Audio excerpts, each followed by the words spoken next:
Salut et bienvenue dans New Deal, le podcast Slate Ifri TTSO qui décortique l'actualité américaine en compagnie de Laurence Nardon, responsable du programme Nord-Amérique à l'Ifri. Bonjour Laurence. Bonjour Romain. Alors Laurence, cette semaine se déroulait à Austin, au Texas, un festival assez peu connu mais très intéressant, peut-être le plus intéressant des États-Unis en ce moment, le festival South by Southwest. C'est un événement hors norme qui mêle musique, cinéma et surtout innovation technologique.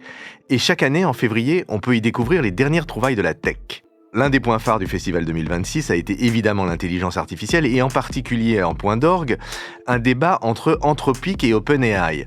Un débat de fond très politique puisqu'il oppose deux visions éthiques de l'IA et notamment en ce qui concerne l'utilisation militaire de cette technologie.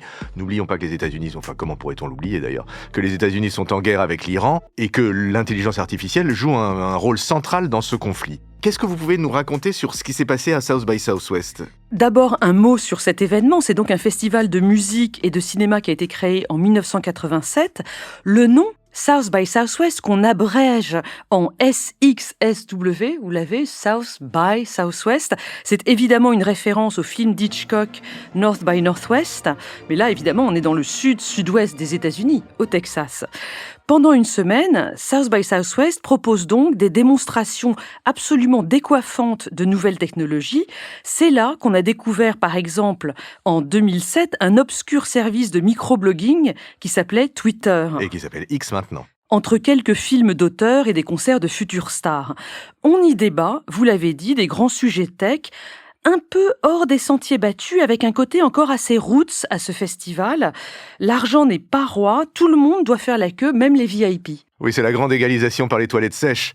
Mais enfin, pas seulement, pour les sessions et les panels aussi. D'accord. Alors, le festival se déroule à Austin, Texas, qui est devenu un hub tech concurrent de la Silicon Valley, la Californie triomphante de la technologie. Absolument, un certain nombre de grandes firmes de la tech aujourd'hui ont leur quartier général à Austin, Oracle, Tesla, Dell dans la banlieue. D'autres grandes compagnies y ont des installations importantes, Google, Apple, Amazon, etc. Pour le reste, Austin est vraiment un endroit très particulier. Un de ses slogans, c'est par exemple « Keep Austin Weird ». Laissons Austin bizarre. Oui, c'est tout à fait revendiqué. C'est une ville, par exemple, où on marche beaucoup, ce qui est tout à fait inhabituel dans le Texas totalement climatisé. Ou à Los Angeles. Ou même à Los Angeles, vous avez raison. Austin est, de toute manière, une enclave démocrate dans ce Texas extrêmement conservateur. D'ailleurs, une grande partie des Californiens de la tech qui ont émigré au Texas l'ont fait pour des raisons fiscales. C'est un endroit où on paye beaucoup moins d'impôts qu'à San Francisco, par exemple. Esprit démocrate mais portefeuille conservateur. Effectivement, ça paraît être une bonne formule. Le festival 2026 se termine aujourd'hui 18 mars. De quoi on a parlé cette année ? Vous l'avez dit en introduction, tout a tourné autour de l'intelligence artificielle, des questions d'éthique de l'intelligence artificielle. Ici, je voudrais remercier quelqu'un qui m'a beaucoup aidé pour ce podcast, c'est Constance Bost, qui dirige le bureau de la Chambre de commerce franco-américaine au Texas.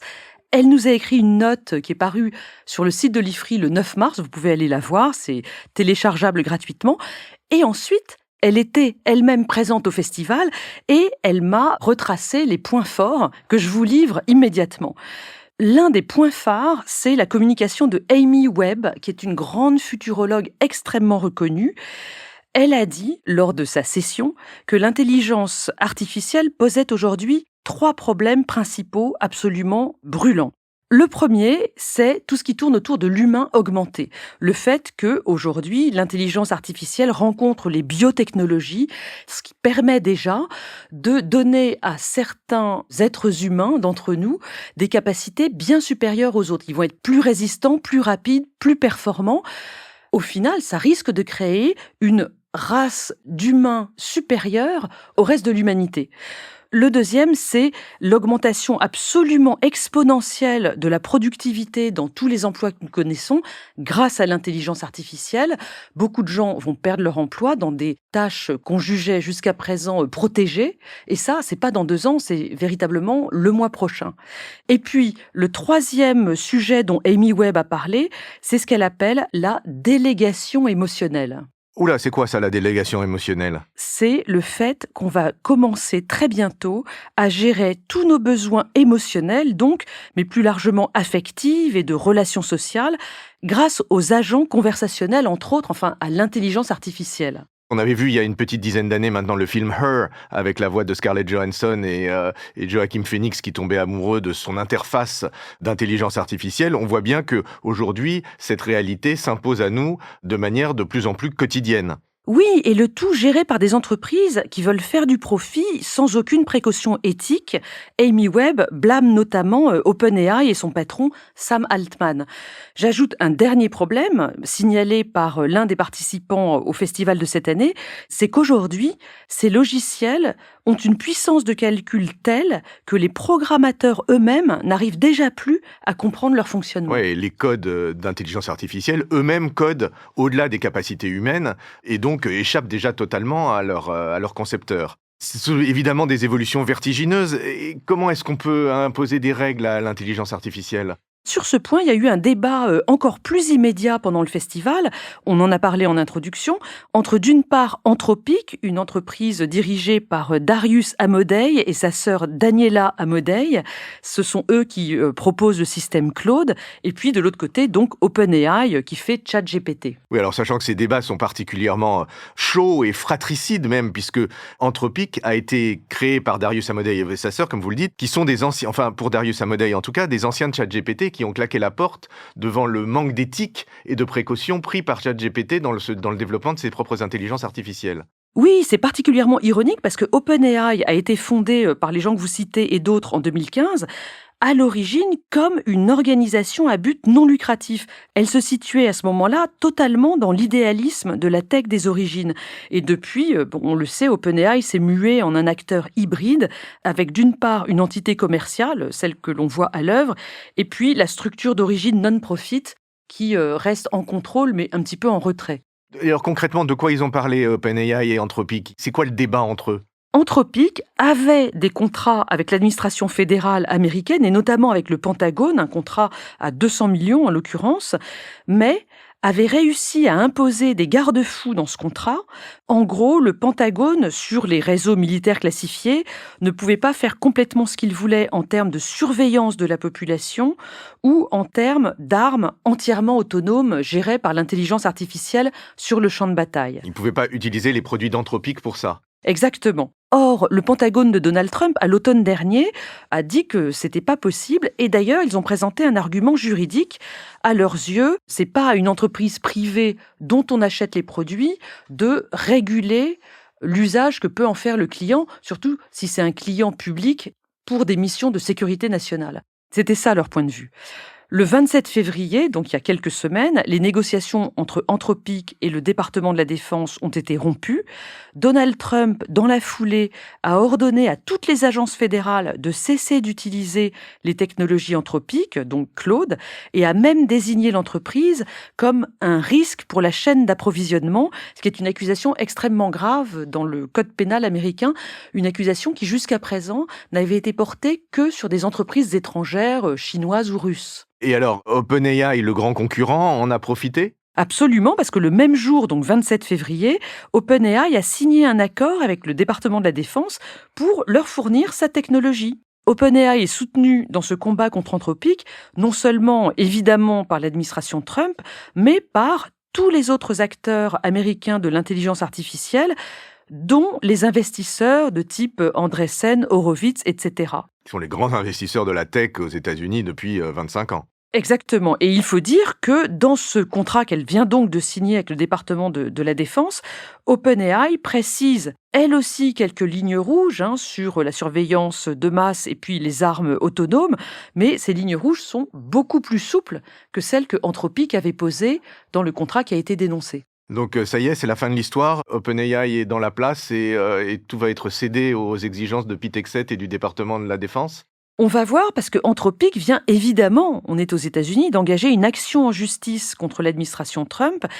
Elle est soutenue, et ça c'est intéressant, par plusieurs acteurs de la tech, comme Microsoft par exemple, ainsi que par environ 400 employés d'OpenAI qui ont signé une lettre ouverte dénonçant une mesure disproportionnée contre Anthropic. Il y a donc un débat interne aux États-Unis, mais ces questions se posent aussi au niveau international, non, Laurence ? Oui, et dans deux directions. La concurrence principale des États-Unis se joue avec la Chine, on le sait, donc ça c'est le point 1, mais l'Europe est également un irritant pour Washington. Je vous propose que ce soit notre point 2. Alors, commençons par la Chine. La Chine développe l'intelligence artificielle aussi, elle n'est plus très loin derrière les États-Unis, ça varie selon les études, mais ce qu'il faut noter ici, c'est qu'elle propose une autre philosophie, beaucoup plus économique dans le développement des systèmes. Les applications d'intelligence artificielle chinoise ne passent pas leur temps à tout recalculer à chaque nouvelle requête des utilisateurs, mais se fondent sur des éléments précalculés, ce qu'on appelle une mixture d'expertise ou une quantisation, un système qui est un petit peu moins précis mais beaucoup plus rapide. Et ce que ça donne au final, ce sont des systèmes beaucoup plus économiques en termes de consommation d'énergie. C'est ce qu'on a vu, rappelez-vous, début 2025, lorsque le monde a découvert l'agent conversationnel chinois DeepSeek. Il y a eu vraiment une panique à ce moment-là dans la Silicon Valley parce que ce système est beaucoup moins énergivore et bien meilleur pour l'environnement. Constance Bost, qui m'a fait son petit débrief ce matin même à son retour de South by Southwest, m'expliquait que, à sa grande consternation, le sujet climatique, qui était très présent dans ce genre de festival un peu indépendant aux États-Unis, avait complètement disparu des débats cette année. Bon, alors ça, c'était pour la Chine, mais pour l'Europe, on en est où ? Les États-Unis de Trump, et des présidents précédents aussi, pour être tout à fait honnête, veulent que l'Union européenne réduise ou même abroge ces textes de régulation du numérique. Vous savez qu'à Bruxelles, on a eu beaucoup de mal d'ailleurs, mais on a mis en place un certain nombre de règlements pour encadrer ces nouvelles technologies. Ça va bien au-delà de l'intelligence artificielle. Vous connaissez certainement le RGPD, qui vise à ce que nos données personnelles soient respectées en ligne, mais il y a aussi le DMA, qui régule tout ce qui concerne les marchés numériques, en gros tout ce qui concerne la vente en ligne, le DSA, qui régule les services en ligne. C'est dans ce texte qu'on essaye d'encadrer les contenus haineux qu'on trouve sur les plateformes. Et puis enfin, un texte européen sur une intelligence artificielle éthique, un texte qui a été très compliqué à mettre au point et qui a été voté en juin 2024. Il devrait être appliqué à partir de juin 2026, mais bon, il y aura un petit peu de retard. Ce qui se passe aujourd'hui, c'est que l'essentiel de la tech américaine, y compris l'administration, souhaite que ces règlements soient affaiblis pour permettre à leurs entreprises d'avoir les coudées beaucoup plus franches dans leur développement. Il y a des pressions de toutes sortes. Je vous rappelle que 5 Européens sont actuellement interdits de visa pour les États-Unis, dont Thierry Breton, pour leur rôle dans la mise en place de toutes ces régulations du numérique. Il faut absolument qu'on tienne le coup parce qu'il y a vraiment un sujet éthique de fond qui se joue autour de toutes ces technologies numériques et intelligence artificielle. Tenons le coup, Laurence, parce que sinon c'est vous et moi qui serons remplacés par des intelligences artificielles, et je ne sais pas si, en tout cas en ce qui vous concerne, les auditeurs gagneraient au change. Merci Laurence, on se retrouve la semaine prochaine en chair et en os. Merci Romain, à la semaine prochaine. Retrouvez New Deal chaque semaine sur Slate Audio et toutes les plateformes de podcast.